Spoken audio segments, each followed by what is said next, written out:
It began with a heartbeat beneath the earth. Buried deep under miles of rock, something ancient, something angry, awoke. No one knew its name. No one knew where it came from. But soon the world would know it as Doomsday.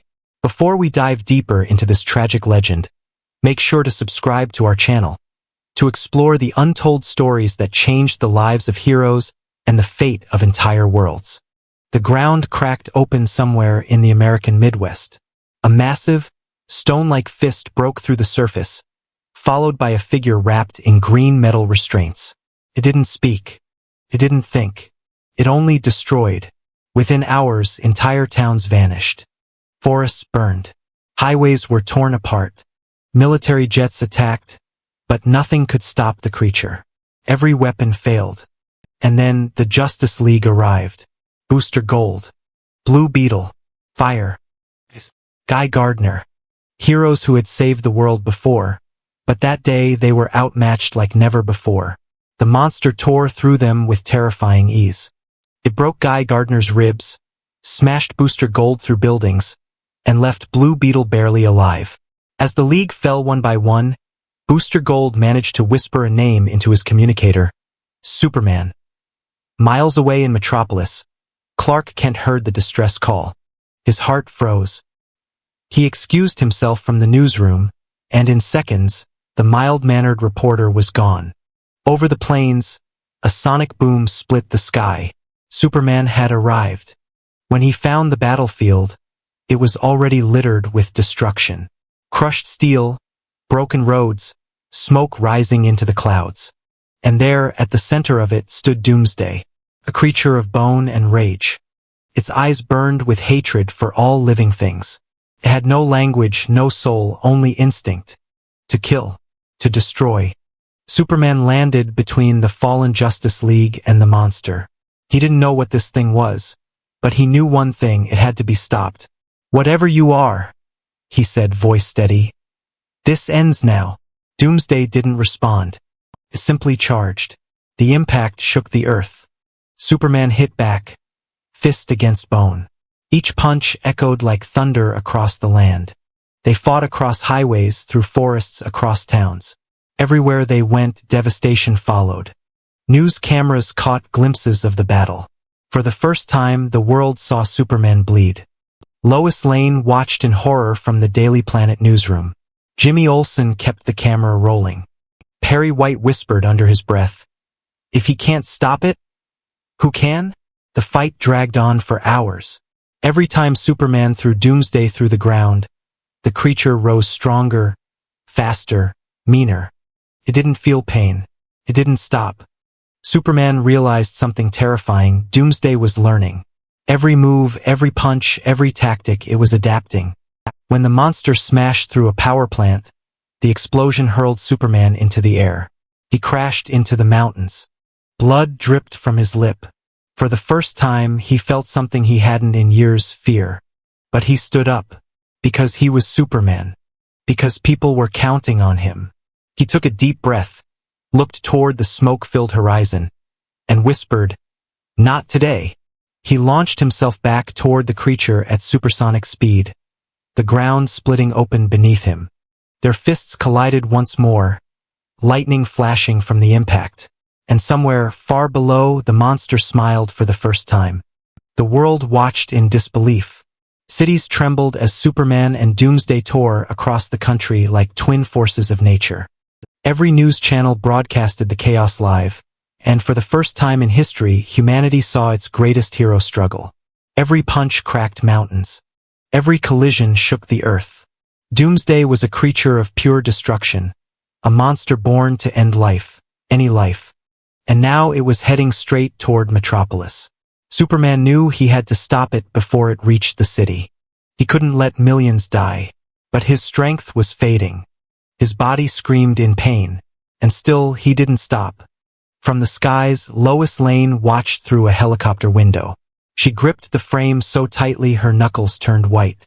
Down below, Superman crashed through a power station, then rose again, blood on his chin, eyes blazing with determination.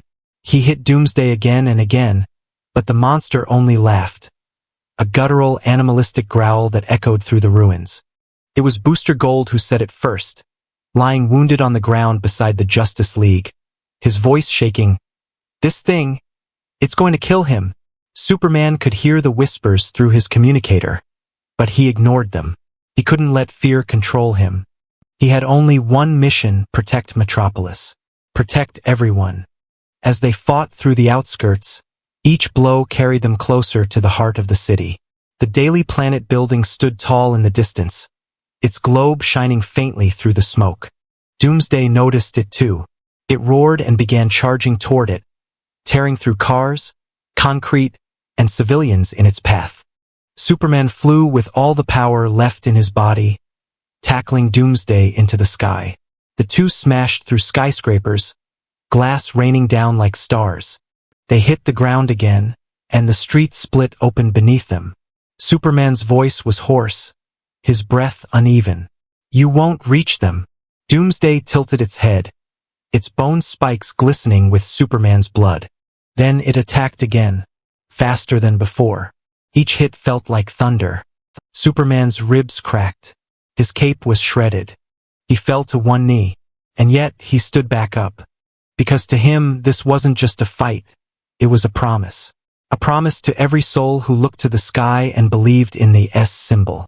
As they clashed, the people of Metropolis began to gather behind police barricades. They watched their protector fall and rise again. And in that moment, they understood Superman wasn't invincible. He was one of them, a man who refused to give up. Doomsday hurled him through the air again, straight into the Daily Planet globe. It shattered, metal and glass raining down. Lois screamed his name. Superman crawled out from the debris, barely able to stand. He turned to her, just for a second, and smiled. A small, tired smile that said, "It's okay. I've got this." Then he looked back at the monster. The final round was coming. Soldiers and civilians watched in silence as the two titans faced each other. The air felt heavy. The city had gone still. Superman whispered, "This ends here." Doomsday answered with a roar that could shatter mountains. They charged. The collision was cataclysmic. Shockwaves blasted through the city, windows shattered for miles. Superman punched with everything he had left, every ounce of rage, hope, and love. He hit Doomsday so hard that the creature stumbled for the first time. But Doomsday struck back, its bone-clawed fist impaling Superman through the chest. The world seemed to stop. Lois screamed. Jimmy dropped his camera. The sound of the wind was the only thing left. Superman staggered back, his breath short, his heart pounding. He looked down at the wound, then up at the monster. And in one final act of defiance, he clenched his fist and swung with every drop of strength remaining. The punch hit Doomsday square in the skull, a blast of pure, unfiltered power. The monster's neck snapped, collapsed to the ground, lifeless. Superman stood over it for one last moment, blood trickling down his chin. He turned his head toward Lois, their eyes meeting through tears and smoke. He tried to take a step, but his legs gave out. He fell into her arms, the city quiet around them. "Did I stop him?" he whispered. Lois nodded, crying uncontrollably. "You did, Clark. You did." He smiled weakly, his hand brushing her face. "Good. Then it's safe." His hand fell limp. The cape fluttered once in the wind, then settled over his still body. And for the first time in history, the world saw Superman, the Man of Steel, fall. The camera's flash went off. A single photograph would go on to define an era. Superman's broken body in Lois's arms, the torn cape waving like a blood-red flag. The sun rose over Metropolis, but the city felt colder than ever. The streets were silent. Shops closed. People moved like shadows. And above it all, the Daily Planet's torn globe hung like a broken symbol of hope. Because the unthinkable had happened, Superman was dead. In the days that followed, the world stopped to mourn. Newspapers across every continent carried the same headline: "The Death of Superman." Children left flowers near the crater where he fell. Soldiers saluted his memorial. And for the first time, even the criminals of Metropolis stood still. Because if Superman could die, what chance did anyone else have? At the funeral, the skies wept. Thousands gathered in silence. Lois Lane stood beside the casket, a single white rose trembling in her hands. Beside her was Martha and Jonathan Kent, their eyes hollow, their hearts shattered. The world saw Superman as a god, but to them he was their boy, their son. And across the crowd, heroes from every corner of the globe stood in quiet respect. Batman stoic but visibly shaken. Wonder Woman holding back tears. The Flash unable to stop fidgeting, as if standing still made it real. Even Lex Luthor, hidden behind sunglasses, stood in silence, because for all his hatred, he knew the world was smaller without its symbol of hope. The casket lowered into the ground. The sound of dirt hitting the coffin echoed like thunder. The cape, torn, bloodied, sacred, was folded and placed atop it. The camera lights flashed again. The world watched, feeling an emptiness words couldn't describe. But somewhere far from the ceremony, in the quiet of Smallville, Jonathan Kent looked toward the sky and whispered, "He'll come back. He has to," because the world didn't know it yet. But death was not the end.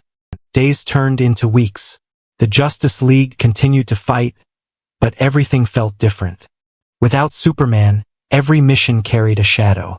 Criminals grew bolder. Governments panicked. Conspiracy theories flooded the media. People whispered about new figures appearing across Metropolis, strange, armored versions of Superman. There was Steel, a man who forged armor in Superman's honor. There was Superboy, a clone who claimed to be the rightful heir. There was Cyborg Superman, half machine, half lie. And there was the Eradicator, a being of light and fury claiming to preserve Superman's legacy. Each of them carried a piece of what Superman stood for, but none of them could replace him. Because Superman was never about power. He was about heart.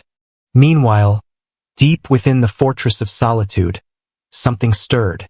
The regeneration matrix, a chamber built for healing Kryptonian biology, had been activated.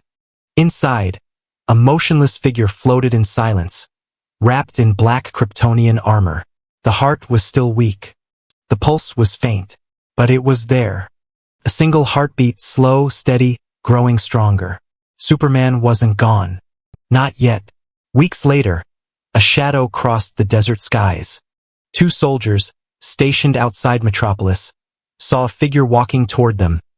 Tall, broad, wrapped in a black suit with a silver S across his chest. No cape, no mask, just determination in his eyes. "Sir, you're not going to believe this," one of them whispered into his radio. The man looked up, sunlight catching his dark hair. And for a moment, the wind carried the sound of something familiar, hope. Superman had returned. Not as a god reborn, but as a man who had faced death itself and come back for his people. He reclaimed his cape. He faced those who had taken his symbol and twisted it. And one by one, he reminded the world, the S didn't stand for strength. It stood for hope, for endurance, for humanity. In the months that followed, the world began to heal. Metropolis rebuilt. Children laughed again. And on quiet nights, when the wind was just right, people swore they could hear a faint whoosh above the clouds. A red blur streaking across the moon. Lois Lane sat by her window, writing the final words to her article. He showed us that even gods can fall, but he also taught us that what truly makes a hero is the courage to rise again. Somewhere above the city, Superman hovered, watching the lights of Metropolis glow like stars. His cape fluttered softly. His eyes were calm. He had died once. He had returned. And the world would never be the same. Because from that day forward, every time someone saw the symbol on his chest, they didn't just see Superman. They saw the meaning of life itself. No matter how dark the night gets, the sun always rises.